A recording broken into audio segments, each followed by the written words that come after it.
Tonight on Nation to Nation, arrests keep happening at Kinder Morgan's tank farm in Burnaby, British Columbia. But one well-known activist says not everyone is getting treated the same. And they swarmed him, tackled him to the ground. There was no witnesses except for another young Indigenous man who was very shook up about the incident. Just outside of the tank farm is another protest, Camp Cloud. We speak to two protesters who've been living there. We gotta defend it by all means possible. For me personally, it would have to cost me more than just my life. And up the highway from Burnaby along the pipeline route, a different battle, one where a status Indian is denied band membership. He states that it's very unsettling for him. He doesn't feel part of a community that he identifies with. This is Nation to Nation. Hello, I'm Todd Lamoran. Alberta continues to demand British Columbia support the Kinder Morgan pipeline expansion. The BC government wants to let the courts take another look, but protests and arrests continue to happen at Ground Zero, a tank farm in Burnaby, a Vancouver suburb. There, bitumen from Alberta's tar sands will be loaded onto ocean tankers for foreign buyers. Sometimes hundreds of protesters have made their way to the front gates, where dozens of arrests have occurred as a result of a court injunction. Conahus Manuel is an environmental activist and says the arrests of Indigenous protesters has been different. She joins me now to explain how. Welcome, Ms. Manuel, to Nation to Nation. Hello. So what's your take on these arrests? How are they infringing on the rights of Indigenous people? Well, first of all, what really needs to understand is that Canada is based on a legal fiction, that they said that it was empty, terra nullius, that our land was empty. And what we're saying now is that with these arrests, they're still saying that our land is empty, and they're still saying that Indigenous people are not human beings. What we have is internationally recognized human rights, Indigenous rights, rights to self-determination, rights to say no to projects, and that's what's happening here in Canada and here in BC with the Kinder Morgan pipeline, is that we have said no consent for this pipeline to pass through our territories, our unceded Indigenous territories, and that's what is being violated right now at the hands of the RCMP. So when the Government of Canada uses the RCMP to deal with this unsettled land issue here in BC, that is a violation of our rights, and that's what we're saying, is that the RCMP is also violating our rights by not recognizing that we do have internationally recognized rights here in Canada. Tell us more about the arrest of Suntree LaRue. From your release, your group said that Suntree was not only targeted by police, but actually ambushed, is what it says in the release. Yes, unlike the other mass arrests that took place at the gates of Burnaby Mountain, this arrest took place on the Thursday before the long weekend. He was ambushed, as we said. There was two unmarked cars and marked cars that swarmed him as he walked back to the Camp Cloud and the watch house from the SkyTrain, and they swarmed him, tackled him to the ground. There was no witnesses except for another young Indigenous man who was very shook up about the incident. And what we're saying is that there needs to be some type of protocols or rules of engagement for the RCMP when they're dealing with Indigenous land defenders. This is not the same as the civil disobedience or these environmentalist arrests. We're fighting for our Indigenous rights here in this country. We're fighting for very serious human rights that are being violated right now. So this is a different story when we're dealing with Indigenous people, and you can't just pop Indigenous land defenders off one by one because you say they're violating rights or they're breaking any type of criminal code. Our laws supersede that. We have rights to this land, and the RCMP is assuming that the Crown has every authority when they do not.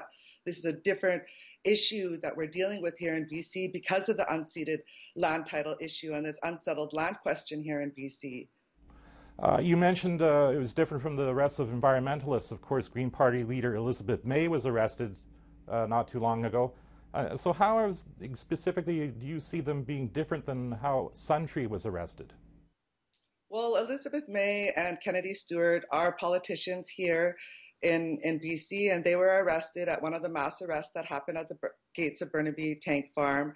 And like Elizabeth May's arrest, you could see her hooking her arms into the both sides of the police officer and walking out. She wasn't tackled to the ground. She wasn't held in a Canadian prison cell for doing what she believes is right. But Indigenous people are.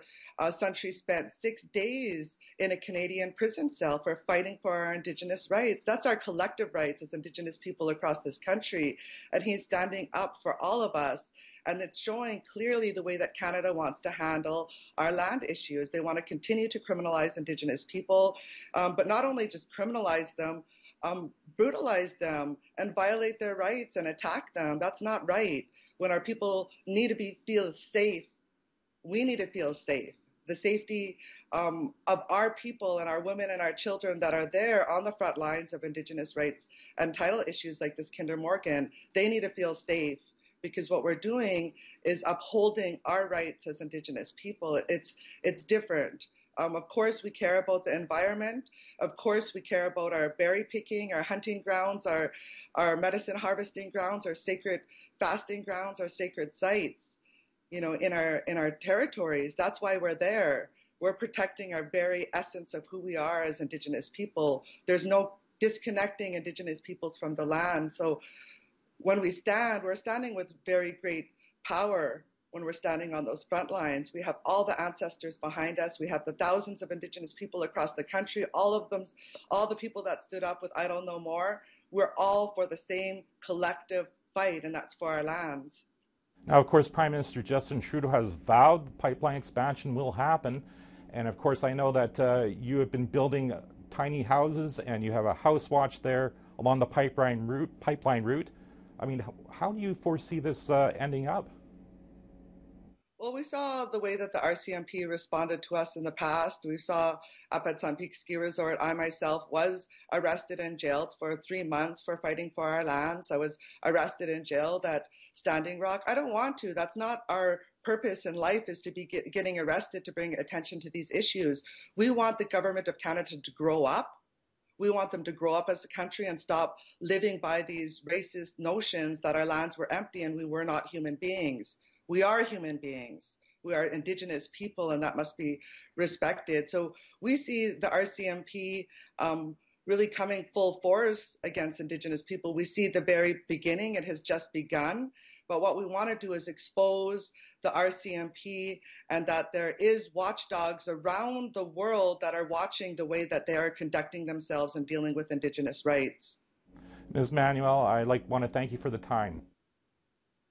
Thank you. After the break, an APTN reporter takes us into a camp where land defenders have been living for several months. We'll find out why.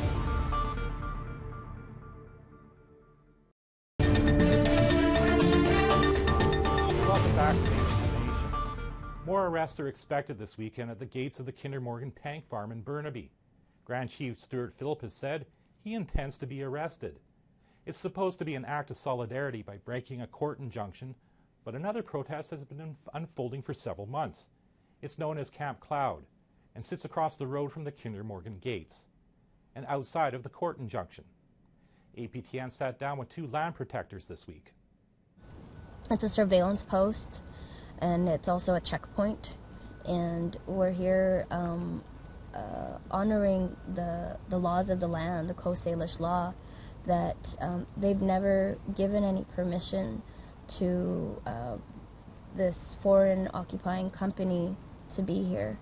And so because we made that stand, there had been violent arrests on the people that support this camp, specifically to Indigenous land defenders and water defenders who have the right to protect their way of life and their culture and their traditions for their young children. And that's been, I've witnessed that. I've witnessed that the violent arrests had been directed towards the First People, especially the women and the children. And so, I don't know what else to say other than they're not a threat. They're here to raise the vibration of the awareness that we're here standing for everyone, and it's more than just a stand. Uni has been at the camp since November and says she immigrated to Canada from the Philippines as a young child. We have one shot, and this is our time right now as young people to really like spread the message across to everyone that water is sacred, and it's very rare. It's very rare to. I don't even like people use, like right now it's being used as a commodity, and it's a basic human right for people to drink water and to sustain themselves and to nourish themselves, because that's what water is made out of. It's made out of love, and so I know that we were born inside of our mom's wombs as a life giver. It's very important to represent the water in this physical form for the next 7 generations, for the next 2,000 years. And I feel like our voice has been, for this whole time, has been kind of dimmed down, and that people don't really listen to us, because the power seems to be on the people that have a ton of money, and you can't eat money and you can't drink oil. And I go back to food, like that's a big part of my culture. Food is what brings us together, and I'm just so grateful today that we have access, that there's still land and there's still this beautiful, precious Mother Earth that we're able to grow food so that we're able to nourish ourselves. And you can't grow water. Water comes from the mountains. It comes from the sacred rivers.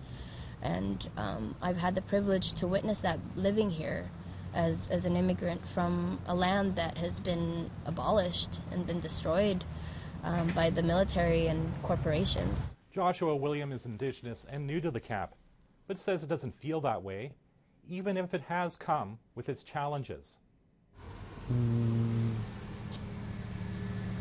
It's very important for me.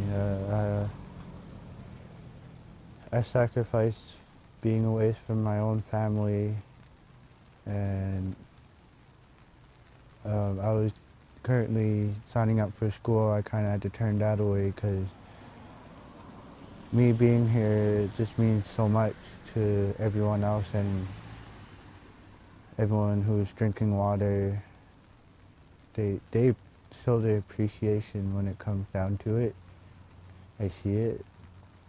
When I walk around with the Camp Cloud hat, I get looks and stuff, like, good job. It's like, yeah.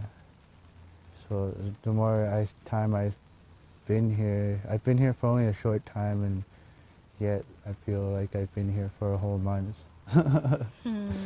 That's how it means a lot. I even got a tattoo for it. I feel like you've been here this whole time. Yeah. I feel like I've known you, for a very long time. There's definitely some cool past life thing where we're meant to be here. But it hasn't come without arrests. Urchin says she's been arrested several times, and at a recent protest saw a mother arrested. That there was an organized, peaceful protest that were organized by Protect the Inlet and Coast Protectors on the week where Kinder Morgan wasn't working. They were actively not working. They've put it on media that they were taking a break, and so it was a time for people to gather here and made the arrest, and unfortunately that didn't last very long. Within a good couple hours, all the people that came here to be arrested had gone home, and so the people that stayed here are people that support both Camp Cloud and Watch House.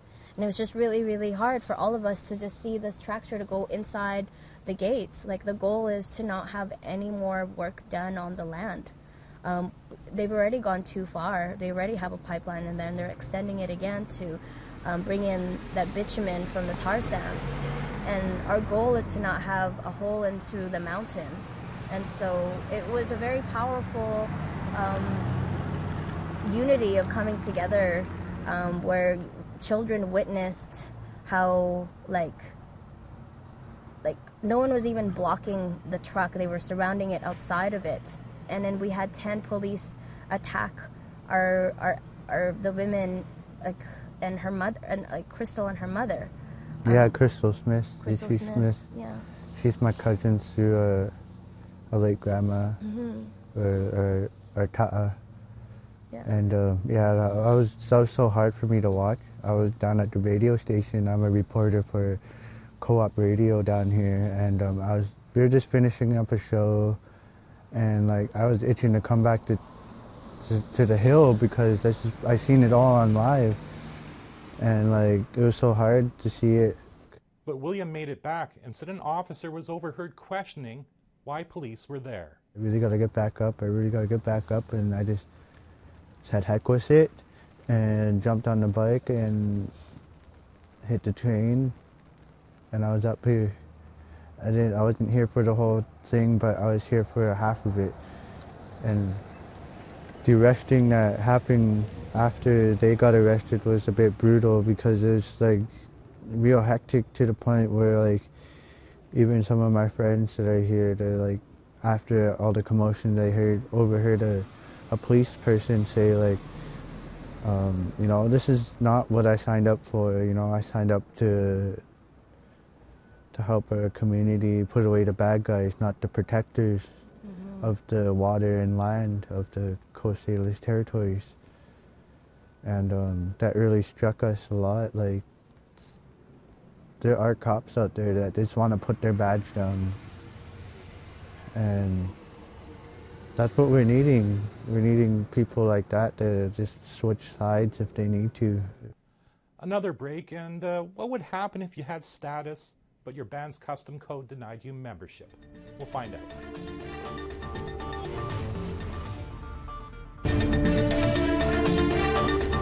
Welcome back to Nation to Nation. Some members of Peters First Nation are fighting Band Council over its deal with Kinder Morgan.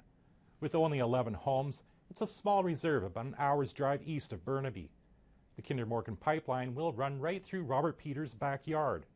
About a year ago, he showed APTN exactly how close the pipeline is to his house. I think we're standing on the old pipeline right here. Runs right through here, eh? Yes, it does. And where's the new pipeline going to go? It's going to go on the other side of us. Right there, like 50 yes. feet over. Yeah, and it's a bigger pipe. And that's your house right there, isn't it? My house is right there. While some on the reserve are battling council in court over the pipeline deal, Robert and his family have been fighting council over membership. A federal court judge is deciding right now whether his son and grandchildren are entitled to membership. Carrie Brooks is their lawyer and joins us from Vancouver. Ms. Brooks, welcome to Nation to Nation. Thank you. Going to court to be a member of a band seems pretty extreme. Why have your clients gone this route? Right. So there's 3 applicants that are part of this judicial review, and each of the 3 applicants have one parent who is a member of the band. And the band membership rules state that everyone who is a natural child of a parent who is a member of the band is entitled to membership. So my clients, because they want to be part of Peter's band, it's the only band that they have any interest in being part of, because of the connection they feel to the community, they applied for membership under that membership rule, and band council denied their membership. How can that be possible? Because we are talking about people who are actually status, right? Yes, they have status. And so Peter's band has a custom membership code. And this was something that I'm sure you and your viewers are familiar with. They're known as a Section 10 band. They adopted a code, the band did, in 1990. And the community set out the rules that would govern membership. And one of those rules was that a one-parent rule. So if you had one parent who was a member of the band, that would entitle you to membership of the band. And in this case, the band council denied their membership. They gave them no reasons when they denied their membership. After the fact, sometime later, they informed the applicants that they were denied due to what they read in as an age restriction into that rule. So it's the position of band council now that in order to qualify or be entitled to membership under the one-parent rule, you have to be a child when you apply. And at the time that these individuals applied, they were over the age of 17. And so band council takes the position that they're not entitled to membership. In the case of Robert's son, Guy Peters, he's gone over 30 years without membership. What's that been like for him? He states that it's very unsettling for him. He doesn't feel part of a community that he identifies with. He's obviously been denied, as the other applicants have as well, the myriad of benefits that come with membership in the band. And it's deeply distressing for him to be told that he cannot be a member of the community where his father is a band member. And none of these individuals are members of any other bands. They never have been, and they have no desire to be members of any other bands. And yet, as you point out, they do have a status under the Indian Act. I guess everyone would like to know how things could change for him and your other clients if the court rules in their favor. So what the applicants in this case are asking the court to do is to review the decision of band council to reject their membership. And essentially what the court will be required to do is to determine whether or not the code did allow band council to deny their membership. It's the position of our clients that the membership criteria is mandatory criteria that must be applied by the band council, that they have no discretion to deny membership if the members meet the criteria that the community has set out will govern their membership. And band council takes the position that, first of all, they don't meet the criteria because of what they claim is an age restriction, but furthermore, they say they have absolute discretion to deny members. So if the court agrees with the applicant's interpretation of the membership code and position in this case, then band council will be mandated and required to allow in members who meet the one-parent rule. There are over 100 people with status to Peters, but who are not members. What has that meant for elections there? Well, the elections are governed by the eligible voters who are members of the band who are 18 or over. And so the ones that don't have membership aren't on the voters list, so they haven't been able to participate in the elections. One last question before I let you go, Ms. Brooks. I suppose that means the Kinder Morgan deal that was voted by the membership with those electors. How could your case affect the outcome of deals like that in the future? Well, if the membership code is read in the way we say it's plain and clear needs to be read, then there may be other applicants who would qualify for membership but have not been admitted as members so far, and so those folks will have the ability to vote on matters that are important to the band, like Kinder Morgan or other types of matters. Ms. Brooks, I want to thank you for your time today. Thank you. And if you missed any part of tonight's show, you can check out our podcasts. Go to aptnnews.ca/podcasts. I'm Todd Lamoran. Have a great evening.